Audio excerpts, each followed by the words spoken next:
We are now just 2 days away from the Florida primary. The contest is poised to decide who will win the GOP nomination. And as we've been letting you know about throughout the morning, today is the last day to early vote. Joining me now to discuss this last-ditch effort by the candidates to secure your vote is our political analyst, Jennifer Carroll. Jennifer, thank you for joining us this morning.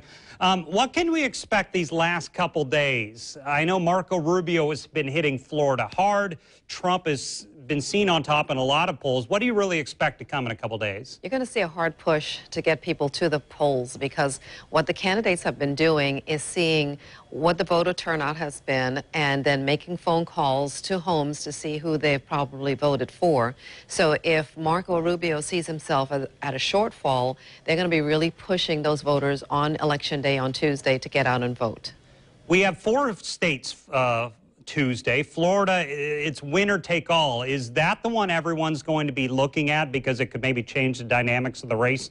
Either if Trump wins, push him on to the convention possibly, or if maybe someone else wins, it kind of changes things. What do you think? It will change the dynamic, because all stakes are at the table right now for Marco Rubio. If he cannot win his own home state with 99 delegates, then it's very problematic for him to stay in a race. It's also important for Donald Trump to do a good showing in the state of Florida, because his poll numbers in the recent weeks have shown such drastic difference between he and Marco Rubio. Ted Cruz established some office areas as spaces in the state of Florida, trying to make a dent and take away some of Marco Rubio's votes, as well as building the momentum more so for himself than for Marco. So we'll see how that made a difference at all. But it's all at stake really for both Marco Rubio and Donald Trump.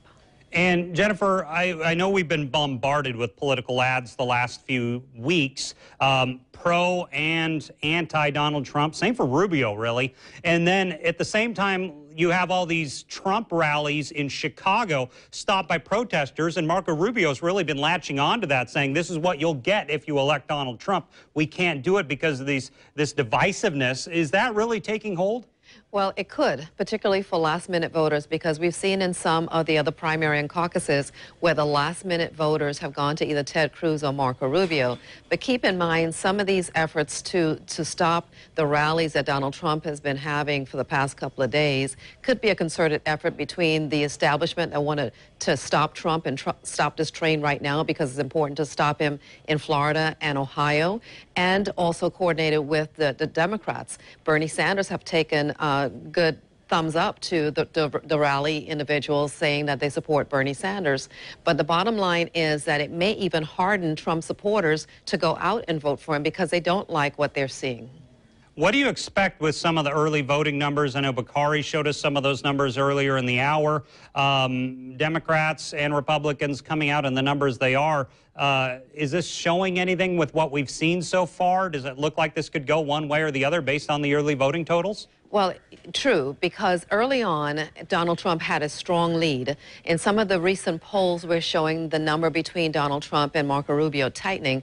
Whether those poll numbers are accurate or not is to be told on Election Day.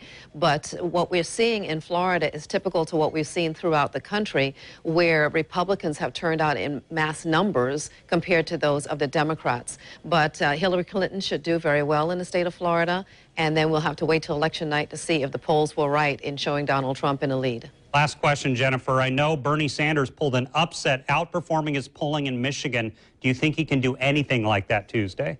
Not in Florida. He may be able to do it in some of the northern states, but certainly not in Florida.